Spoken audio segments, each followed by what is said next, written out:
ओम नमः शिवाय। हर हर महादेव। आज के वीडियो में आप सुनेंगे सोम प्रदोष व्रत की पौराणिक व्रत कथा। सूत जी कहते हैं, त्रयोदशी तिथि में सायंकाल प्रदोष कहा गया है। प्रदोष के समय महादेव जी कैलाश पर्वत के रजत भवन में नृत्य करते हैं और देवता उनके गुणों का स्तवन करते हैं। अतः धर्म, अर्थ, काम और मोक्ष की इच्छा रखने वाले पुरुषों को प्रदोष में नियम पूर्वक भगवान शिव की पूजा, होम, कथा और गुणगान करने चाहिए। दरिद्रता के तिमिर से अंधे और भव सागर में डूबे हुए संसार भय से भीरू मनुष्यों के लिए ये प्रदोष व्रत पार लगाने वाली नौका है। भगवान शिव की पूजा करने से मनुष्य दरिद्रता, मृत्यु, दुख और पर्वत के समान भारी ऋण भार को शीघ्र ही दूर करके संपत्तियों से पूजित होता है। विदर्भ देश में सत्यरथ नाम से प्रसिद्ध एक राजा थे जो सब धर्मों में तत्पर, धीर, सुशील और सत्य प्रतीक थे। धर्म पूर्वक पृथ्वी का पालन करते हुए उनका बहुत सा समय सुख पूर्वक बीत गया। तदंतर शालक देश के राजाओं ने विदर्भ नगर पर आक्रमण करके उसे चारों ओर से घेर लिया। अपनी पूरी को शत्रुओं से घेरी हुई देख विदर्भ राज विशाल सेना साथ लेकर युद्ध के लिए आए। बलोमत शाल्व देशीय क्षत्रियों के साथ राजा का अत्यंत भयंकर युद्ध हुआ।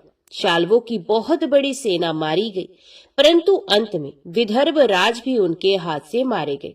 मंत्रियों सहित उस महारथी वीर राजा के मारे जाने पर मरने से बचे हुए सैनिक भाग खड़े हुए। उस समय विदर्भ राज सत्यरथ की एक पतिव्रता स्त्री अत्यंत शोकग्रस्त हो रात के समय राजभवन से निकलकर पश्चिम दिशा की ओर चली गई। वे गर्भवती थी।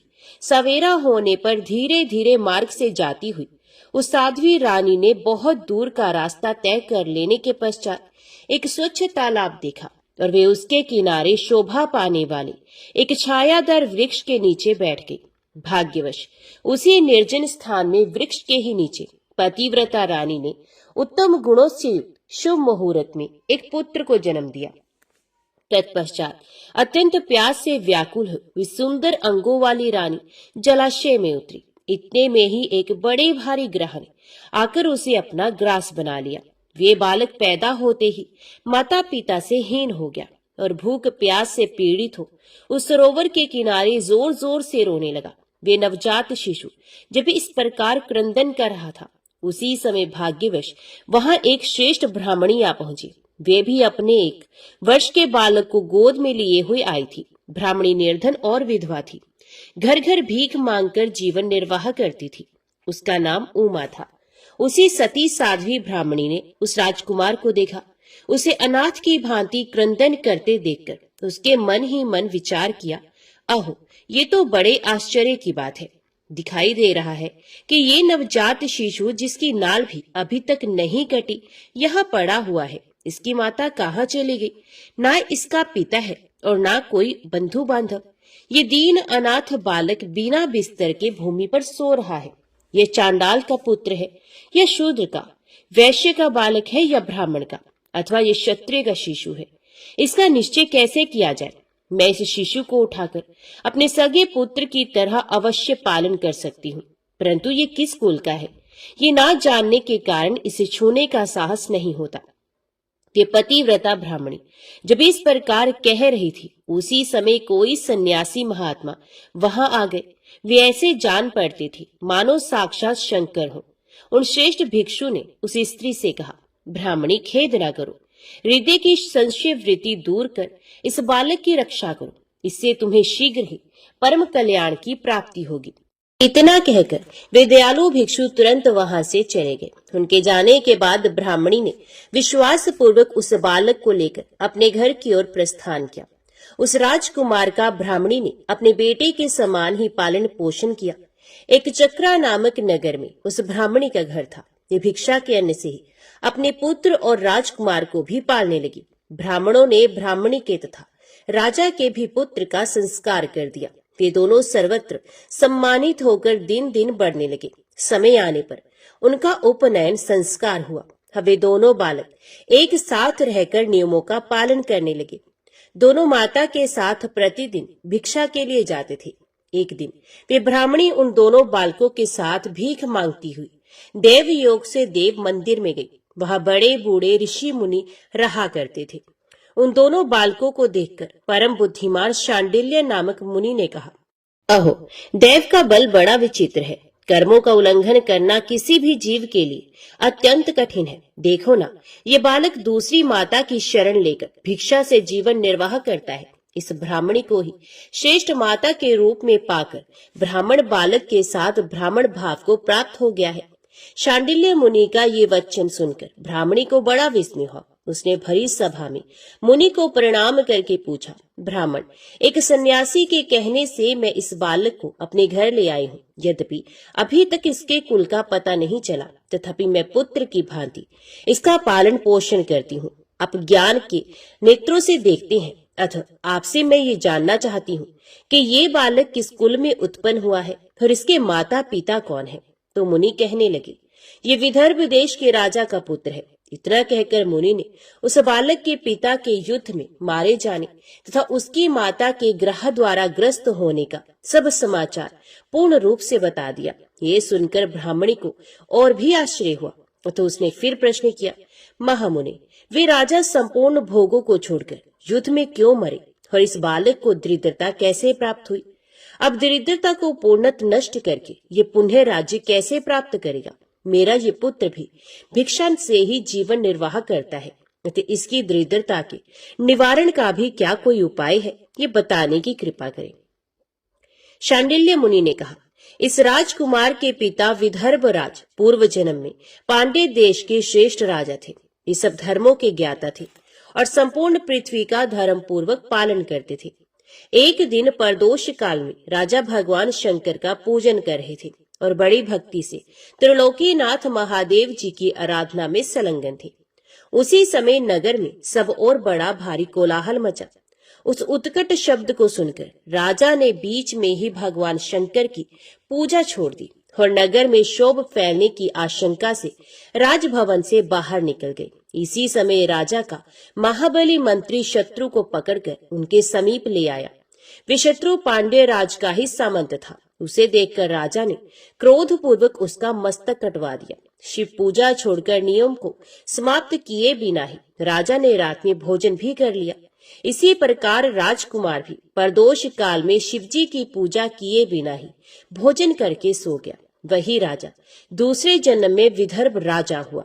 शिवजी की पूजा में विघ्न होने के कारण शत्रु ने उसके सुख भोग के बीच में ही मार डाला। पूर्व जन्म में जो उसका पुत्र था वही इस जन्म में भी हुआ है। शिवजी की पूजा का उल्लंघन करने के कारण ये दरिद्रता को प्राप्त हुआ है। इसकी माता ने पूर्व जन्म में छल से अपनी सोत को मार डाला था। उस महान पाप के कारण ही वह इस जन्म में ग्रह के द्वारा मारी गई। मैं सत्य कहता हूँ, परलोक में हित की बात कहता हूँ, शास्त्रों का सार एवं उपनिषदों का हृदय कहता हूँ। इस भयंकर आसार संसार को प्राप्त हुए जीव के लिए ईश्वर के चरणार विंदों की सेवा ही सार वस्तु है। जो प्रदोष काल में अन्यचित होकर परमेश्वर के चरणारविंदों की पूजा करते हैं, वे इसी संसार में सदा बढ़ने वाले धन धान्य, स्त्री पुत्र, सौभाग्य और संपत्ति के द्वारा सबसे बढ़कर होते हैं। ब्राह्मणी, ये तुम्हारा पुत्र पूर्व जन्म में उत्तम ब्राह्मण था। इसने सारी आयु केवल दान लेने में बिताई है, यज्ञ आदि सत्कर्म नहीं किए हैं, इसलिए ये दरिद्रता को प्राप्त हुआ है। उस दोष का निवारण करने के लिए अब ये भगवान शंकर की शरण में जाए। मुनि के इस प्रकार कहने पर साध्वी ब्राह्मणी ने उन्हें प्रणाम करके शिव पूजन की विधि का क्रम पूछा। शांडिल्य मुनि ने कहा, दोनों पक्षों की त्रयोदशी को मनुष्य जब निराहार रहे तब सूर्यास्त से 3 घड़ी पहले स्नान करे, फिर श्वेत वस्त्र धारण करके धीर पुरुष संध्या और जप आदि नित्य कर्म की विधि पूरी करके मौन हो शास्त्र विधि का पालन करते हुए भगवान शिव की पूजा आरंभ करे। भगवत विग्रह के आगे की भूमि को नए निकाले हुए शुद्ध जल से भली भांति लीप पोत कर सुंदर मंडल बनाए। धोत वस्त्र आदि के द्वारा उस मंडल को सब ओर से घेर दे। ऊपर से चंदोवा आदि लगाकर फल फूल और नवीन अंकुरों से उसको सजा दे। मंडल के मध्य की भूमि में 5 रंगों से विचित्र कमल अंकित करके उसी पर सुस्थिर एवं उत्तम आसन बिछाकर बैठ जाए और हृदय में भक्ति भाव से युक्त हो पूजा की सब सामग्री एकत्रित करे। फिर पवित्र भाव से शास्त्रोक्त मंत्रों द्वारा देवपीठ को आमंत्रित करे। तत्पश्चात आत्म शुद्धि और भूत शुद्धि आदि करके 3 प्राणायाम करे। उसके बाद बिंदुयुक्त बीज अक्षरों के द्वारा विधि पूर्वक मात्र का न्यास करे। तदंतर परा देवता का ध्यान करके मात्र का न्यास की विधि पूरी करे। फिर परम शिव का ध्यान करके पीठ के वाम भाग में गुरु को प्रणाम करे। दक्षिण भाग में गणेश जी को मस्तक झुकाए। दोनों अंशों और जांघों में धर्म आदि का न्यास करे। नाभि तथा पार्श्व भागों में अधर्म आदि का न्यास करे। तत्पश्चात हृदय में अनंत आदि का न्यास करके देवपीठ पर मंत्र का न्यास करे। आधार शक्ति से लेकर ज्ञानमक तक क्रमश न्यास करके हृदय में एक कमल की भाली भांति भावना करे। वे कमल 9 शक्तियों से युक्त एवं परम सुंदर हो। उसी कमल की कर्णिका में कोटि कोटि चंद्रमाओं के समान प्रकाशमान उमापति भगवान शिव का ध्यान करे। भगवान के 3 नेत्र हैं। मस्तक पर चंद्रमा का मुकुट शोभा पाता है। जटा जूट कुछ कुछ पीला हो गया है। उस पर रतन जटित किरीट सुशोभित है। उनके कंठ में नील चिन्ह है और अंग अंग से उदारता सूचित होती है। सर्पों के हार से उनकी बड़ी शोभा हो रही है। उनके एक हाथ में वरद और दूसरे में अभय की मुद्रा है। ये फरसा धारण करते हैं। उन्होंने नागों का कंकण, केयूर, अंगद तथा मुद्रिका धारण कर रखी है। वे व्याघ्र चरम पहने हुए रतन में सिंहासन पर विराजमान है। उनके वाम भाग में गिरिराज नंदिनी उमा देवी का चिंतन करें। इस प्रकार महादेव जी तथा गिरिजा देवी का ध्यान करके गंध आदि से उनकी मानसिक पूजा करें। 5 वैदिक मंत्रों से गंध आदि द्वारा पूर्वोक्त 5 स्थानों में अथवा हृदय में पूजा करें। फिर मूल मंत्र से 3 बार हृदय में ही पुष्पांजलि दें। उसके बाद सिंहासन पर महादेव जी का पुनः पूजन प्रारंभ करें। पूजा के आरंभ में एकाग्रचित होकर संकल्प पड़े। तदंतर हाथ जोड़कर मन ही मन भगवान शिव का ध्यान एवं आवाहन करें। हे भगवान शंकर, आप ऋण, पातक, दुर्भाग्य और दरिद्रता आदि की निवृत्ति के लिए तथा संपूर्ण पापों का नाश करने के लिए मुझ पर प्रसन्न हो जाइए। मैं दुख और शोक की आग में जल रहा हूँ।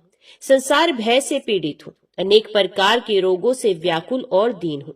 वृषवाहन, मेरी रक्षा कीजिए। देव देवेश्वर, सबको निर्भय कर देने वाले महादेव जी, आप यहाँ पधारिए और मेरी की हुई इस पूजा को पार्वती देवी जी के साथ ग्रहण कीजिए। इस प्रकार संकल्प और आवाहन करके पूजा आरंभ करनी चाहिए। तत्पश्चात मनुष्य एकाग्रचित हो रुद्र सूक्त का पाठ करते हुए वहां स्थापित किए हुए शंख के जल से और पंच अमृत से महादेव जी का अभिषेक करके भांति भांति के मंत्रों से आसन आदि उपचारों को समर्पित करे। भावना द्वारा दिव्य वस्त्रों से विभूषित स्वर्ण सिंहासन की कल्पना करें और उसी पर भगवान को विराजमान करके अष्टगुण युक्त अर्घ्य और पादम निवेदन करें। फिर शुद्ध जल से आचमन कराकर मधु पर्क दे। उसके बाद पुण्य आचमन के लिए जल देकर मंत्रोच्चारण पूर्वक स्नान कराएं। फिर यज्ञोपवीत वस्त्र और आभूषण अर्पण करें। परम पवित्र अष्टांग युक्त चंदन चढ़ावे। बिल्व, मदार, लाल कमल, धतूर, कनेर, सनई का फूल, चमेली, कुशा, अपामार्ग, तुलसी, जोही, चंपा, भटकटैया और करवीर के फूलों से जितने मिल जाए उन सबको शिव उपासक भगवान शिव पर चढ़ाए। इनके अतिरिक्त भी नाना प्रकार के सुगंधित पुष्प निवेदन करें। तत्पश्चात लाल चंदन से उत्पन्न धूप और निर्मल दीप समर्पित करें। उसके बाद हाथ धोकर घी, नमकीन और साग, मिठाई, पुआ, शक्कर तथा गुड़ के बने हुए पदार्थ एवं खीर का नैवेद्य भोग लगाए। मधु, दही और जल भी अर्पण करें। उस खीर का ही मंत्र द्वारा प्रज्वलित की हुई अग्नि में हवन करें। ये होम शास्त्रोक्त विधि से आचार्य के कथन अनुसार संपन्न करना चाहिए। भगवान शंकर को नैवेद्य देकर मुख शुद्धि के लिए उत्तम तांबूल अर्पण करें। धूप, आरती, सुंदर छत्र, उत्तम दर्पण को वैदिक तांत्रिक मंत्रों द्वारा विधि पूर्वक समर्पित करें। यदि ये सब करने की अपने में शक्ति ना हो, अधिक धन का अभाव हो, तो अपने पास जितना धन हो उसी के अनुसार भगवान की पूजा करे।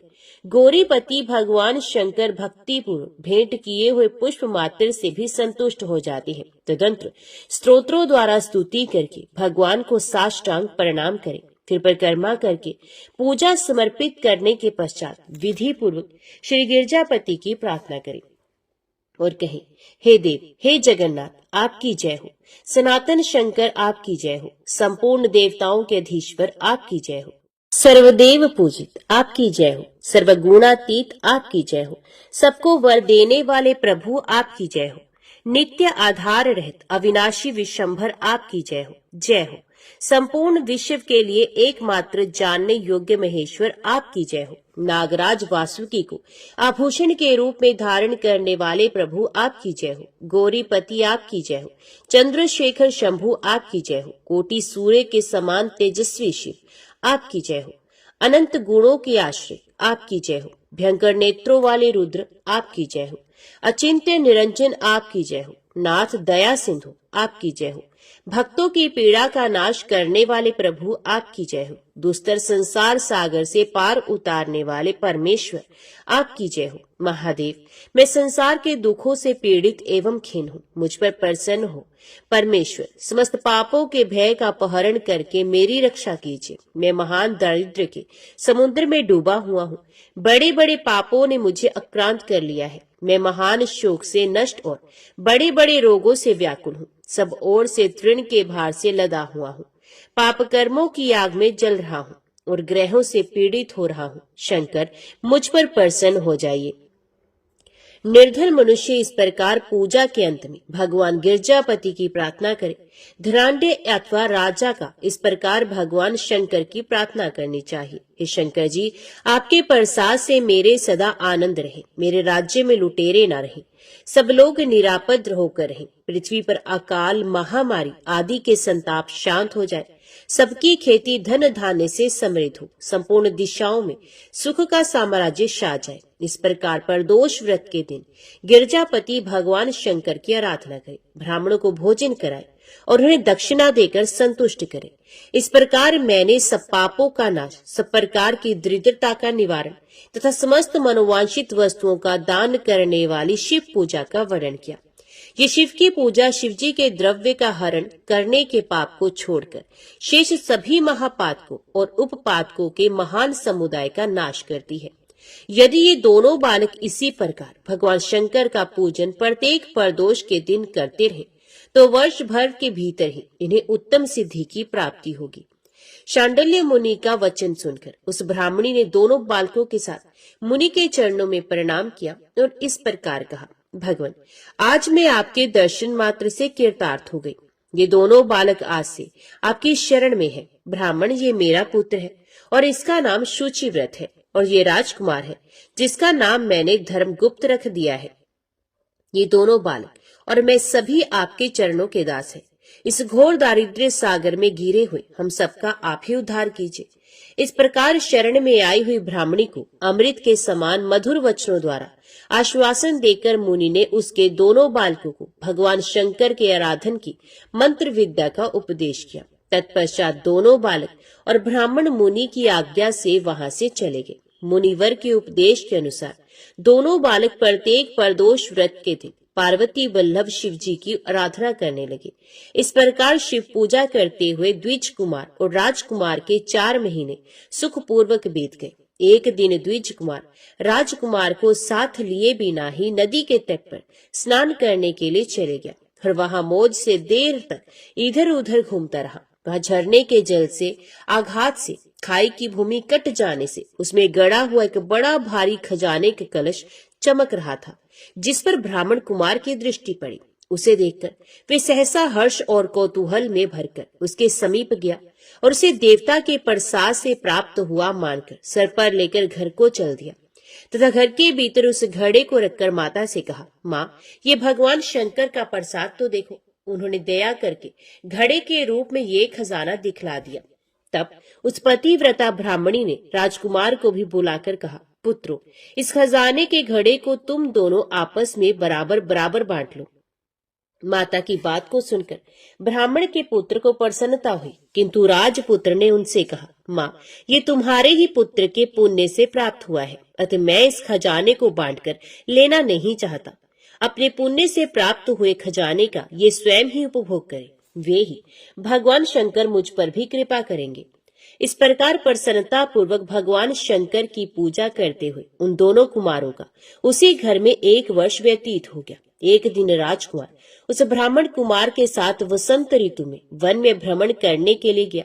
कुछ दूर जाने पर उन्होंने सैकड़ों गंधर्व कन्याओं को परस्पर क्रीड़ा करते हुए देखा। उन्हें देखकर ब्राह्मण कुमार ने दूर से ही राजकुमार से कहा, यहाँ से आगे जाना उचित नहीं, क्योंकि उधर स्त्रियां विहार कर रही हैं। स्वच्छ अंतकरण वाले विद्वान पुरुष स्त्रियों का सामीप्य त्याग देते हैं। ये रमणीय शल करने वाली तथा वाणी द्वारा अनुन्य विनय करने में कुशल है। ये पुरुषों को अपनी दृष्टि मात्र से मोहित करती हैं। इसलिए अपने धर्म में तत्पर ब्रह्मचारी कभी स्त्रियों के समीप जाकर उनके साथ वार्तालाप ना करे।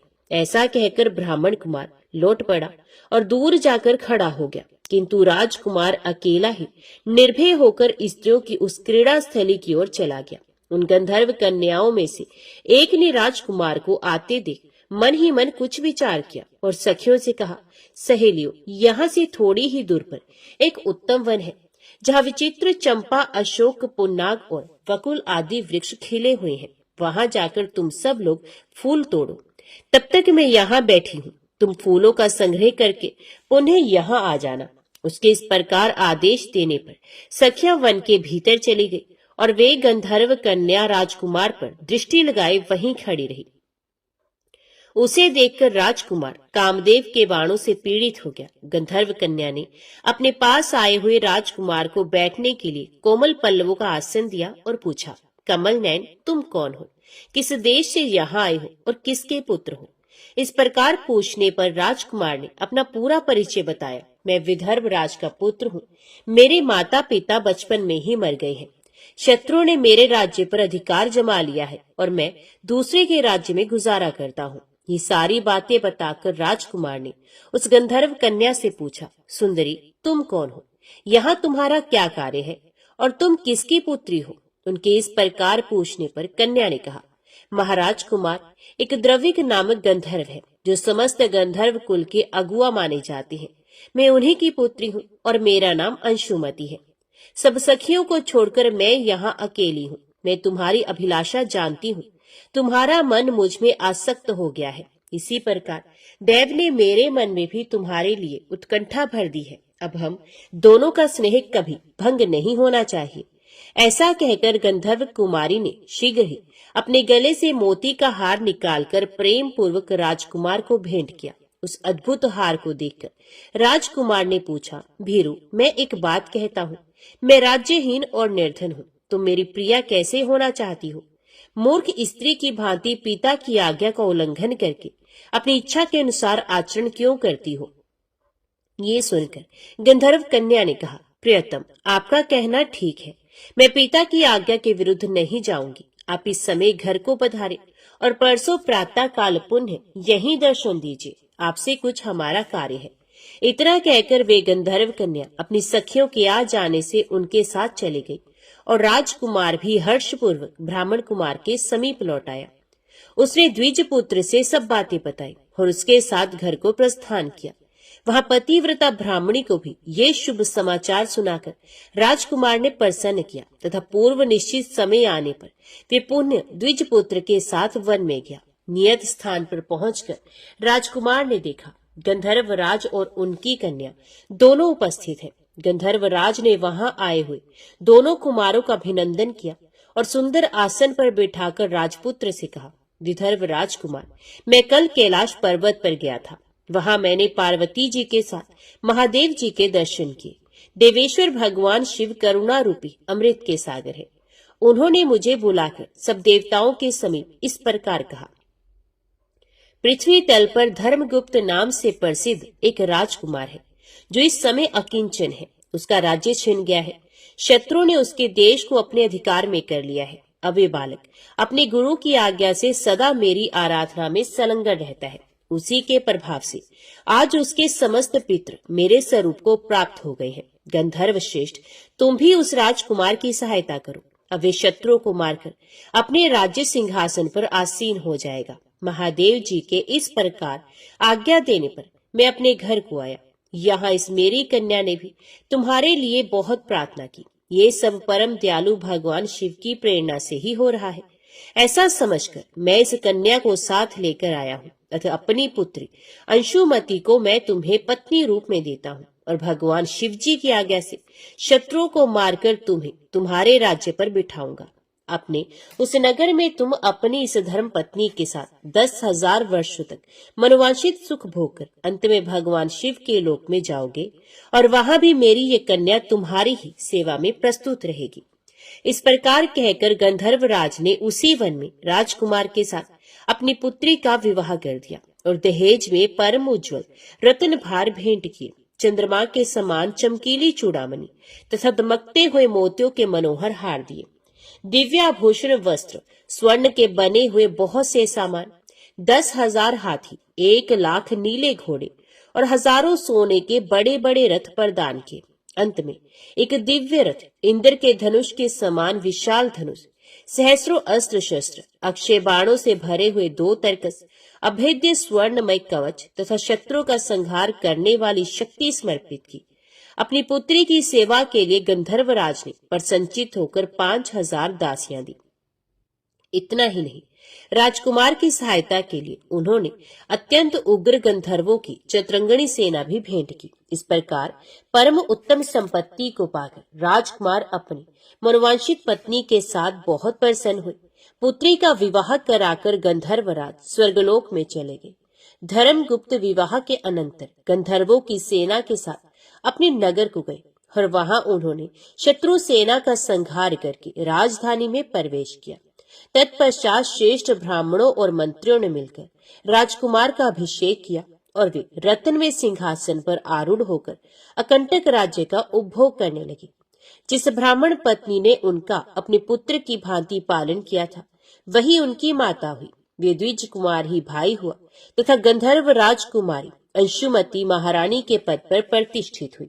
भगवान शंकर की आराधना करके धर्मगुप्त विदर्भ देश के राजा हो गए। इसी प्रकार दूसरे लोग भी प्रदोष व्रत के दिन गिरजापति की आराधना करके मनोवांछित कामनाओं को प्राप्त कर लेते हैं और देहावसान होने पर परम गति को प्राप्त होते हैं।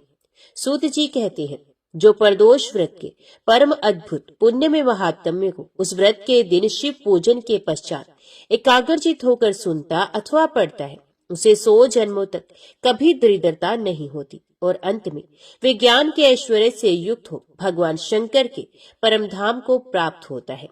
ओम नमः शिवाय। हर हर महादेव। अभी सुनिए सोमवार व्रत कथा। किसी नगर में एक धनी व्यापारी रहता था। दूर दूर तक उसका व्यापार फैला हुआ था। नगर के सभी लोग उस व्यापारी का सम्मान करते थे। इतना सब कुछ संपन्न होने के बाद भी वे व्यापारी बहुत दुखी था, क्योंकि उसका कोई पुत्र नहीं था, जिस कारण अपने मृत्यु के पश्चात व्यापार के उत्तराधिकारी की चिंता उसे हमेशा सताती रहती थी। पुत्र प्राप्ति की इच्छा से व्यापारी प्रत्येक सोमवार भगवान शिव की व्रत पूजा किया करता था और शाम के समय शिव मंदिर में जाकर शिव जी के सामने घी का दीपक जलाया करता था। उसकी भक्ति देखकर माता पार्वती प्रसन्न हो गई और भगवान शिव से उस व्यापारी की मनोकामना पूर्ण करने का निवेदन किया। भगवान शिव बोले, इस संसार में सबको उसके कर्म के अनुसार फल की प्राप्ति होती है। जो प्राणी जैसा कर्म करते हैं उन्हें वैसा ही फल प्राप्त होता है। शिवजी द्वारा समझाने के बावजूद माता पार्वती नहीं मानी और उस व्यापारी की मनोकामना पूर्ति हेतु वे शिवजी से बार बार अनुरोध करती रही। अंततः माता के आग्रह को देखकर भगवान भोलेनाथ को उस व्यापारी को पुत्र प्राप्ति का वरदान देना ही पड़ा।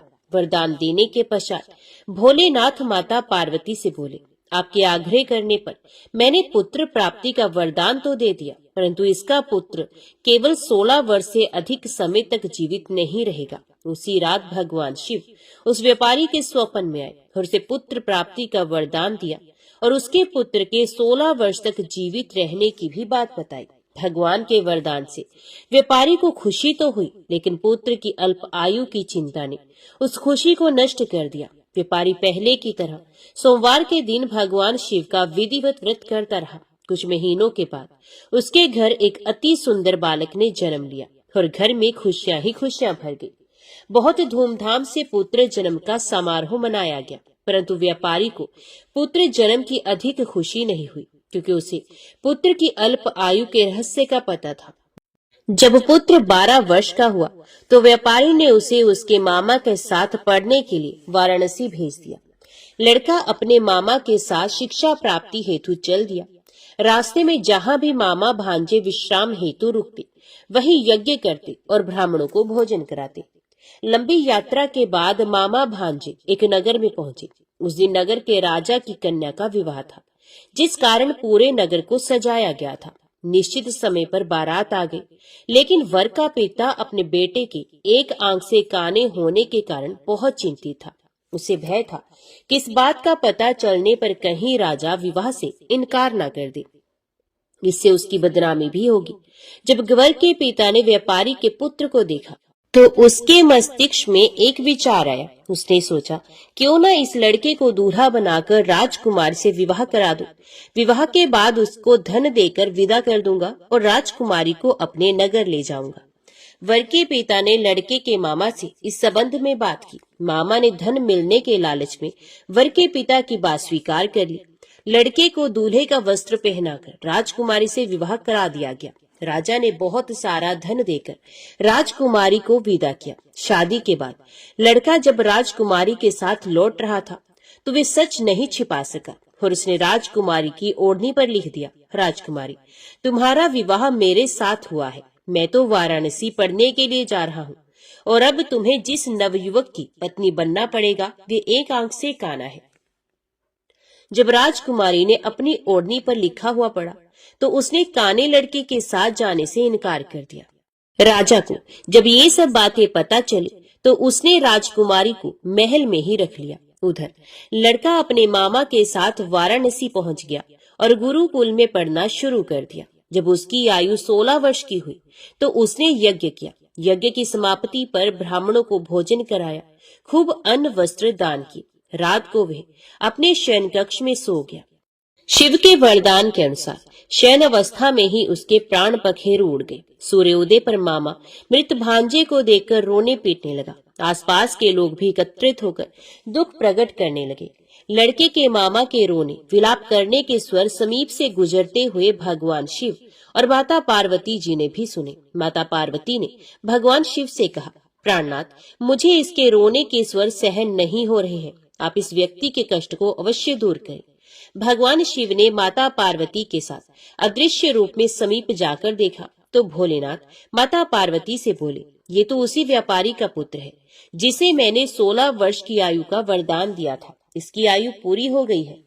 माँ पार्वती ने फिर भगवान शिव से निवेदन कर उस बालक को जीवन देने का आग्रह किया। माता पार्वती के आग्रह पर भगवान शिव ने उस लड़के को जीवित होने का वरदान दिया और कुछ ही पल में वे जीवित होकर उठ बैठा। शिक्षा समाप्त करके लड़का मामा के साथ अपने नगर की ओर चल दिया। दोनों चलते हुए उसी नगर में पहुंचे जहां उसका विवाह हुआ था। उस नगर में भी यज्ञ का आयोजन किया। समीप से गुजरते हुए नगर के राजा ने यज्ञ का आयोजन देखा और उसने तुरंत ही लड़के और उसके मामा को पहचान लिया। यज्ञ के समाप्त होने पर राजा मामा और लड़के को महल में ले गया और कुछ दिन उन्हें महल में रखकर बहुत सा धन वस्त्र आदि देकर राजकुमारी के साथ विदा कर दिया। इधर भूखे प्यासे रहकर व्यापारी और उसकी पत्नी बेटे की प्रतीक्षा कर रहे थे। उन्होंने प्रतिज्ञा कर रखी थी कि यदि उन्हें अपने बेटे की मृत्यु का समाचार मिला तो दोनों अपने प्राण त्याग देंगे। परंतु जैसे ही उसने बेटे के जीवित वापस लौटने का समाचार सुना तो वे बहुत प्रसन्न हुआ। वे अपनी पत्नी और मित्रों के साथ नगर के द्वार पर पहुंचा। अपने बेटे के विवाह का समाचार सुनकर पुत्र वधू राजकुमारी को देखकर उसकी खुशी का ठिकाना न रहा। उसी रात भगवान शिव ने व्यापारी के स्वप्न में आकर कहा, हे श्रेष्ठी, मैंने तेरे सोमवार के व्रत करने और व्रत कथा सुनने से प्रसन्न होकर तेरे पुत्र को लंबी आयु प्रदान की है। पुत्र की लंबी आयु जानकर व्यापारी बहुत प्रसन्न हुआ। शिव भक्त होने तथा सोमवार का व्रत करने से व्यापारी की सभी मनोकामनाएं पूर्ण हुई। इसी प्रकार जो भक्त सोमवार का विधिवत व्रत करते हैं और व्रत कथा को सुनते हैं उनकी सभी इच्छाएं पूरी होती हैं। ओम नमः शिवाय। हर हर महादेव। अभी सुनिए शिव चालीसा पाठ। श्री गणेश गिरजा सुवन, मंगल मूल सुजान, कहत अयोध्या दास तुम, देहु अभय वरदान। जय गिरजापति दीन दयाला, सदा करत संतन प्रतिपाला। भाल चंद्रमा सोहत नीके, कानन कुंडल नाग फनीके। अंग गौर शिरगंग बहाय, मुंड माल तन छार लगाए। वस्त्र खाल बागंबर सोहे, छवि को देख नाग मुनि मोहे। मैना मातु की होए दुलारी, बाम अंग सोहत शव न्यारी। कर त्रिशूल सोहत शव भारी, करत सदा शत्रुन शयकारी। नंदी गणेश सोहे तहि कैसे, सागर मध्य कमल है जैसे। कार्तिक श्याम और गणराव, या छवि को कह जात न गाओ। देवन जभी जाए पुकारा, तभी दुख प्रभु आप निवारा। किया उपद्रव तारक भारी, देवन सब मिल तुम्हें जुहारी। तुरत षडानन आप पठायो, लव निमेष में मार गिरायो। आप जलंधर असुर संहारा, सुयश तुम्हार विदित संसारा। त्रिपुरा सुरसन युद्ध मचाई, सबही कृपा कर लीन बचाई। किया तपही भागीरथ भारी, पूर्व प्रतिज्ञा तसु पुरारी। दानिन मह तुम सम को नाही, सेवक स्तुति करत सदाहि। वेद नाम महिमा तव गाय, अकथ अनाद भेद नहीं पाए। प्रगट उधत मंथन ते ज्वाला, जरे सुरासुर भय विहाला। किन्हीं दया तहि करी सहाय, नीलकंठ तब नाम कहाय। पूजन रामचंद्र जब कीन्हा, जीत के लंक विभीषण दीन्हा। सहस कमल में हो रहे धारी, किन्हीं परीक्षा तभी पुरारी। एक कमल प्रभु राखे जोई, कमल न्यून पूजन चह सोई। कठिन भक्ति देखी प्रभु शंकर, भय प्रसन्न दिए इच्छत वर। जय जय जय अनंत अविनाशी, करत कृपा सबके घटवासी। दुष्ट सकल नित मोह सतावे, भ्रमत रहे मोह चैन न आवे। त्राहि त्राहि मैं नाथ पुकारूं, यह अवसर मोह आन उबारो। लै त्रिशूल शत्रुन को मारो, संकट से मोह आन उबारो। माता पिता भ्राता सब कोई, संकट में पूछत नहीं कोई। स्वामी एक है आस तुम्हारी, आय हरो अब संकट भारी। धन निर्धन को देत सदाही, जो कोई जांचे वो फल पाही। स्तुति कह विद करो तुम्हारी, शंभो नाथ अब चूक हमारी। शंकर हो संकट के नाशन, मंगल कारण विघ्न विनाशन। योगी यतमुन ध्यान लगावे, नारद शारद शीश नवावे। नमो नमो जय नमो शिवाय, सुर ब्रह्मादिक पार न पाए। जो ये पाठ करे मन लाई, तापर होत है शंभु सहाय। ऋणिया जो कोई अधिकारी, पाठ करे सो पावन हारी। पुत्रहीन कर इच्छा कोई, निश्चय शिव प्रसाद ही होय। पंडित त्रयोदशी को लावे, ध्यान पूर्वक होम करावे। त्रयोदशी व्रत करे हमेशा, तन्नहि ताके रहे कलेशा। धूप दीप नैवेद्य चढ़ावे, शंकर सम्मुख पाठ सुनावे। जन्म जन्म के पाप नसावे, अंतवास शिवपुर में जावे। कहे अयोध्या आस तुम्हारी, जान सकल दुख हरे हमारी। नित्य नेम कर प्रात ही, पाठ करो चालीसा। तुम मेरी मनोकामना, पूर्ण करो जगदीश। मकसर छठे मत ऋतु, संवत 64 जान। स्तुति चालीसा शिव ही, पूर्ण कीन कल्याण। ओम नमः शिवाय। हर हर महादेव। अभी सुनते हैं भगवान भोलेनाथ की आरती। जय शिव ओंकारा, प्रभु जय शिव ओंकारा। ब्रह्मा विष्णु सदा शिव, अर्धांगी धारा। ओम जय शिव ओंकारा। एकानन चतुरानन, पंचानन राजे। हंसासन गरुड़ासन, वृषवाहन साजे। ओम जय शिव ओंकारा। दो भुज चार चतुर्भुज, 10 भुज अति सोहे। त्रिगुण रूप निरखता, त्रिभुवन जन मोहे। ओम जय शिव ओंकारा। अक्षमाला बनमाला, रुंडमाला धारी। चंदन मृग मद सोहे भाले शशिधारी। ओम जय शिव ओंकारा। श्वेतांबर पीतांबर बाघांबर अंगे। सनकादिक गरुणादिक भूतादिक संगे। ओम जय शिव ओंकारा। करके मध्य कमंडलू चक्र त्रिशूल धरता। जग करता जग भरता जग संहार करता। ओम जय शिव ओंकारा। ब्रह्मा विष्णु सदाशिव जानत अविवेका। प्रणवाक्षर मध्य ये तीनों एका। ओम जय शिव ओंकारा। काशी में विश्वनाथ विराजत नंदी ब्रह्मचारी। नित उठ भोग लगावत महिमा अति भारी। ओम जय शिव ओंकारा। त्रिगुण शिव जी की आरती जो कोई नर गावे। कहत शिवानंद स्वामी मनवांचित फल पावे। ओम जय शिव ओंकारा। ओम जय शिव ओंकारा। स्वामी हरि शिव ओंकारा। ब्रह्मा विष्णु सदाशिव अर्धांगी धारा। ओम जय शिव ओंकारा। ओम नमः शिवाय। हर हर महादेव।